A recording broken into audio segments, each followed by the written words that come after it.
Great morning my dear friends. दोस्तों, भूपेश आनंद एक बार फिर आपके सामने सीएस एग्जीक्यूटिव हम कर रहे हैं specifically for CS executive module 2 and that too paper 8B। बेटे स्ट्रैटेजिक मैनेजमेंट के लिए कर रहे हैं। आइए दोस्त, financial management and strategic management के एक्सक्लूसिवली हमने अभी तक क्या क्या कवर किया है मैं थोड़ा सा बता दूं। आज चैप्टर नंबर 12 की बात हम कर रहे हैं। I have already delivered 3 lectures in this chapter. आप चैप्टर 12 कह दें आईसीएसआई के हिसाब से या चैप्टर 2 कह दें एज पर माय बुक, एक ही बात है। चैप्टर का नाम है इंट्रोडक्शन टू स्ट्रैटेजिक मैनेजमेंट। बेटे हमने इसमें क्या क्या डिस्कस कर लिया पहले 3 लेक्चर्स में। What is the meaning of strategy, what is the meaning of strategic management, what is the importance of strategic management, what are the limitations of strategic management. ये 4-5 बातें हमने डिस्कस कर ली हैं। ठीक है जी। मैं आज के इस लेक्चर में कोई नया कंसेप्ट नहीं बता रहा आपको, जस्ट मैंने बताना है कि मैंने जो आपको बुक दिया है बेटे सीएस के लिए स्पेसिफिकली आपके लिए बुक प्रिपेयर किया है। उस स्ट्रैटेजिक मैनेजमेंट की बुक में we will be discussing descriptive type questions as well as MCQs. हम दोनों डिस्कस करेंगे और हम उसमें सीखने की कोशिश करेंगे कि अल्टीमेटली एग्जामिनेशन में क्वेश्चंस कहां से आ रहे हैं। बेटे ऐसी बुक जिसमें मैंने आपको कंसेप्ट वाइज क्वेश्चंस दिए हैं। बेटे इंडिया में पहली ऐसी बुक है जिसमें कंसेप्ट के हिसाब से क्वेश्चंस दिए हैं। आइए हम देखते हैं जल्दी से। बेटे आप सभी अपना रजिस्टर ओपन करना चाहें कर सकते हैं। ठीक है जी। Great morning CS executive module 2 paper 8B chapter number 12 या 2 कुछ भी कहते हैं, लेक्चर नंबर 4 की बात कर रहे हैं। And I have discuss these भाई स्ट्रैटेजी क्या होती है, लॉन्ग टर्म प्लान होता है, विजन की बातें होती है, मिशन की बातें होती हैं, हमें पहुंचना कहां है, हम आज कहां हैं, ये सारी बातें मैंने आपको रिवीजन में बताई। And then strategic management, what is the meaning of strategic management? We have discussed that what I mean by management, that is decision making। पहले 3 लेक्चर्स डिवोट कर दिए बेटा इंपॉर्टेंस ऑफ स्ट्रैटेजिक मैनेजमेंट में। मैं आज उन्हीं सब को आपके स्टडी मटेरियल और अपनी बुक से आपको दिखाऊंगा। तो बेटे इंट्रोडक्शन टू स्ट्रैटेजिक मैनेजमेंट में आप सभी आ जाइए। पहले तो अपना स्टडी मटेरियल ही निकाल लेते हैं। ये देखिए जी, लेसन नंबर 12, ये मैंने आपके सामने लर्निंग आउटकम्स बताए और इन सभी लर्निंग आउटकम्स के मैंने क्या किया, कंसेप्ट्स प्रिपेयर कर दिए। बस एक बात आपसे रिक्वेस्ट करनी है कि इंस्टीट्यूट ने जो स्टडी मटेरियल बनाया, मैं ये नहीं कहता गंदा है, बहुत अच्छा है बेटे, बट उन्होंने 6 स्टडी मटेरियल्स में 6 चैप्टर्स में इतना रायता बना दिया कि कोई चीज़ कहाँ की है कहाँ डाल दी, पहले चैप्टर की है तो बाद में डाल दी, बाद वाले चैप्टर की है तो पहले डाल दी, मिक्स मैच कर दिया। उससे क्या होगा कि आप जब स्टडी मटेरियल के बेसिस में करेंगे ना तो आप रिलेशनशिप नहीं बना पाएंगे, कंसेप्चुअली बातों को समझ नहीं पाएंगे। तो मैं भूपेश आनंद आज आपके सामने ये कहना चाह रहा हूं कि नो डाउट मैंने बुक भी वैसी प्रिपेयर की है जैसे स्टडी में है, बट मैं वैसे पढ़ाऊंगा नहीं, मैं आपको जिगजैग वे में पढ़ाऊंगा। उसके बाद एक बार आपको लॉजिक, कंसेप्ट, रिलेशनशिप समझ आ जाती है, फिर कहीं से भी कर सकते हैं। तो आइए जी, मैं आपको क्या क्या करा चुका हूँ थोड़ा सा हम देख लेते हैं एक बार। I think I have discuss strategic management meaning. मैंने पूरा एक लेक्चर डिवोट किया था स्ट्रैटेजिक मैनेजमेंट के ऊपर, स्ट्रैटेजी के ऊपर, मैनेजमेंट के ऊपर और इसके मीनिंग के ऊपर। ठीक है जी। तो आपको स्टडी से नहीं पढ़ना, मैं जस्ट आपके कॉन्फिडेंस को बूस्ट अप करने के लिए बता रहा हूं कि मैंने ये कर दिया है। देखिए जी, मैंने अभी स्ट्रैटेजिक मैनेजमेंट प्रोसेस नहीं बताया बिकॉज मैं मानता हूं कि अभी आपको पहले स्ट्रैटेजी तो पता चले। अब बताइए, उन्होंने स्ट्रैटेजिक मैनेजमेंट बताया, सीधा प्रोसेस की बातें कर दी, तो आपकी रिलेशनशिप इससे नहीं बनेगी। स्कैनिंग है, कुछ समझ ही नहीं आएगा बेटे अगर आप इस तरह से चलेंगे तो। अब बताओ स्ट्रैटेजिक लीडरशिप सीधा उन्होंने ले लिया, ये लास्ट में बताते हैं हम, ये भी नहीं कराया बेटा मैंने, स्ट्रैटेजिक लीडरशिप भी नहीं कराया, इंपॉर्टेंस ऑफ स्ट्रैटेजिक लीडर भी नहीं कराया, मैंने नहीं कराया बेटे, ना मैं कराऊंगा अभी। बस आपसे यही रिक्वेस्ट है कि आप मेरे हिसाब से थोड़ा सा चलिए। अभी मैंने आपको ये भी नहीं बताया that why this strategic management is important for company secretaries. Discuss करेंगे, very important question for examination, that why a strategic management is important for a company secretary. Because a company secretary या तो job करेगा और या बेटे practice करेगा, और job में भी और किसी कंपनी की प्रैक्टिस में भी, अपनी प्रैक्टिसिंग में भी स्ट्रैटेजिक मैनेजमेंट बड़ा इंपॉर्टेंट रोल प्ले करेगी। अब हम देखेंगे कैसे रोल प्ले करती है। ठीक है जी। फिर मैंने अभी इसमें जो बताया, प्लानिंग भी नहीं बताई, ना मैंने अभी बताना है।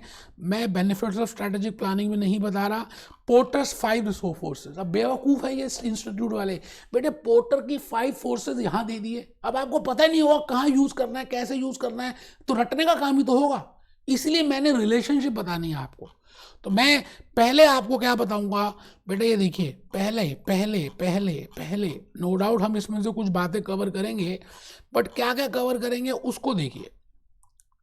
अब देखिए, इसमें से कुछ भी ऐसी बात नहीं है जो हम अभी बता रहे हैं, लेकिन खाली बस मैंने इसमें से क्या कवर करना है, what is the meaning of strategic management, what are the importance of strategic management and what are the limitations of strategic management. मैं पहले अपनी बुक में आ जाता हूँ, ठीक है जी। ये बुक बड़ी कमाल की बुक है जी, आप सबके पास है ये बुक। तो मैं आ गया चैप्टर नंबर 12 में, मैं सीधा चैप्टर नंबर 12 में आ गया।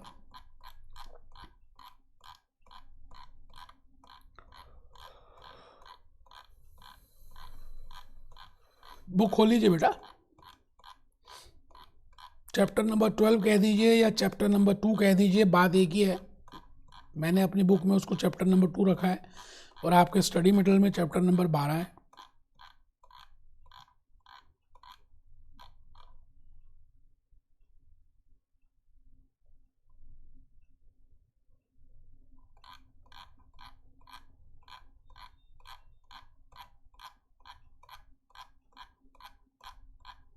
बेटे बुक खोल रहे हैं, एक्चुअली बुक थोड़ा सा मेरे को मार्क लगाना चाहिए था, मैंने गलती से इसमें बुक मार्क नहीं लगाया, कोई बात नहीं। आइए जी, ये देखिए मैंने हर क्वेश्चन के पीछे, हर चैप्टर के पीछे आंसर्स लिखे और आंसर्स को अलग से मेंशन किया है।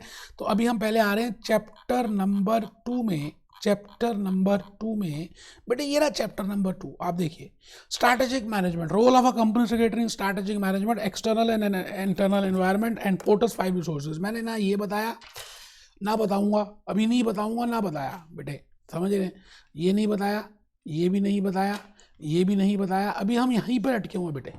हाँ, इसमें मैंने यहाँ पर इस चैप्टर में अभी तक जो बताया, तो अभी कुछ और भी बताना है, लेकिन अभी लेवल्स की बात करेंगे, लेकिन आज तक जो बताया उसको पहले डिस्कस कर लेते हैं बेटे। पहला क्वेश्चन अगर आप देखें तो लिखा हुआ डिफाइन स्ट्रैटेजिक मैनेजमेंट, कहाँ कहाँ आ चुका है, CS executive new study material के सेल्फ टेस्ट में दिया है, इवन हमने पास्ट ईयर कवर किए, मॉक टेस्ट कवर किए, RTP कवर किए। The term management, the term strategic management is vital this will long term development. मैं यहाँ से पढ़ रहा हूँ, आपके सामने बुक भी है। With the clear-cut vision about organization purpose, scope of activities and objectives of implementing strategies and introducing, बेटे strategic management is in an organization, यहाँ से हूँ बेटे, strategic management in an organization ensures this we have already discussed that what I mean by strategic management। फिर भी मेरा प्यार था कि मैंने इसके डिस्क्रिप्टिव टाइप क्वेश्चंस आंसर्स दे दिए, आपको डिस्क्रिप्टिव टाइप नहीं आएगा, बट जब तक आप घर में इसको एक दो बार लिखेंगे नहीं, आपको लॉजिक्स भी क्लियर नहीं होंगे बेटे। फर्स्ट अटेम्प्ट में पास होना है और फर्स्ट अटेम्प्ट के लिए थोड़ी सी मेहनत की जरूरत है। अभी क्वेश्चन नंबर 2 हम नहीं कर रहे, मैं सीधा आ गया जी क्वेश्चन नंबर 3 भी नहीं कर रहे, मैं आ गया जी क्वेश्चन नंबर 4 की तरफ, और क्वेश्चन नंबर 4 से भी हम ज़्यादा बेटर है, functions and importance of strategic leadership नहीं कर रहे अभी। आप पहले इसके थ्योरी में आ जाइए बेटे, MCQs के क्वेश्चंस में आ जाइए। Question number 5, dash refers to ideas. अब देखिए क्वेश्चन करने कैसे हैं आपने MCQs में, आपको बीच का MCQ लिखना है, ठीक है ना। तो आपको प्रैक्टिस कैसे करना है, पहले मेरी कहानी सुननी है, फिर मेरे डिस्क्रिप्टिव टाइप क्वेश्चन आंसर्स देखने हैं बुक से, उसके बाद MCQs देखने हैं उसी पर्टिकुलर कंसेप्ट के। जैसे dash refers to the ideas, plans and support that firms employ to compete successfully against their rivals. इसमें ऑप्शंस दी हुई है, business policy, business process, strategy, portfolio analysis. आपको लगता है बेटे बाकी तो सब हमने कभी डिस्कस भी नहीं किया, तो स्ट्रैटेजी ये जो C है, this is the best option, you know, strategy is the best option. तो मैंने यहाँ पे स्ट्रैटेजी का आंसर दे दिया, क्योंकि स्ट्रैटेजी हमें बताती है क्या, किसके बारे में, प्लान्स के बारे में, सपोर्ट के बारे में, आइडियाज के बारे में, जो हमें एज ए ऑर्गेनाइजेशन इंप्लीमेंट करते हैं। तो यहां पर अब मेरी हिस्ट्री, मेरी कहानी, मेरी स्टोरी समझ आएगी, उसका इंपॉर्टेंस दिखेगा कि मैंने इतनी मेहनत करके आपको अभी एक कंसेप्ट, दो कंसेप्ट बताए, लेकिन उसका इंपॉर्टेंस अब आएगा बेटे। नेक्स्ट है जी, a long term blueprint of an organisation, desired image, direction and destination. बेटे आपको आंसर भी देखने की जरूरत नहीं है, स्ट्रैटेजी होना चाहिए, तो C answer, D answer is strategy. Next question number 7 आ गए बेटे, strategy refers to dash the firm employs to compete successfully against their rivals, ideas, plan, support. बेटे आइडियाज भी रखती है, प्लान भी रखती है, सपोर्ट भी करती है, तो ऑल ऑफ द अबव। तो अब आप स्ट्रैटेजी का मतलब समझ चुके हैं, फिर तो बेटे आपके सामने कोई क्वेश्चन आ जाए छक्के छुड़ा देंगे, छक्के तक। मैं आ गया जी नेक्स्ट क्वेश्चन नंबर 9 में। The corporate mission is an expression of the strategy of the firm. बेटे मिशन, हम कहां पहुंचना चाहते हैं, हम आज कहां हैं। आप आज सीएस कर रहे हो और आपको पहुंचना क्या है, अभी सीएस कंप्लीट करना है, फिर एलएलबी करनी है, फिर इंटरनेशनल लॉ में जाना है, तो ये आपका डेस्टिनेशन होगा वो वाला, बट उसको पहुंचने के लिए आपको स्ट्रैटेजी आज ही इंप्लीमेंट करनी है। ठीक है जी। तो नेक्स्ट क्वेश्चन में आ जाइए, द कंसेप्ट। मैं ये बेटा क्वेश्चन बीच बीच में इसलिए करा रहा हूं कि एक आपको आइडिया लग जाए कि हम सब कवर कर चुके हैं। मैं तो बस एक फॉर्मेलिटी निभा रहा हूं और आपको थोड़ा सा बताना चाहता हूं। ठीक है जी। मैं आ गया जी क्वेश्चन नंबर 17 में आ जाते हैं। क्वेश्चन नंबर 17 में सीधे ही आ जाते हैं, बीच के क्वेश्चन इजी हैं, कर सकते हैं आप। Which of the following is a limitation of strategic management? Which is of the following is a limitation of strategic management? बेटे पहली ऑप्शन है limitations में strategic management. Which of the following? Question number 17 है। ठीक है जी। looks threat present in the environment. ये limitation नहीं है बेटे, स्वॉट एनालिसिस भी कराना है। स्ट्रैटेजिक मैनेजमेंट से आपको आज की अपनी वीकनेस पता चल सकती है, तभी तो स्ट्रैटेजिक मैनेजमेंट दुनिया करती है। तो पहला ऑप्शन ठीक नहीं है। It is not a limitation, rather it is a importance. Benefit है कि आप अपनी लिमिटेशन को देख सकते हैं। It enhances the longevity of the business. बेटे लिमिटेशन थोड़ी है, आप किसी ऑर्गेनाइजेशन की लॉन्गेटिविटी को बढ़ाओगे तो ये अच्छी बात है, गंदी बात है, अच्छी बात है।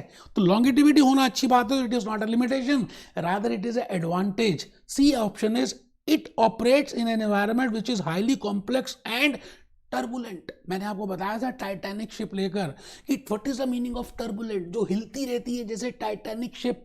बेटे दिस इज अ लिमिटेशन कि आप स्ट्रैटेजिक मैनेजमेंट उस एनवायरनमेंट में काम कर रहे हैं जो बड़ी टर्बुलेंट है, जो हिल रही है।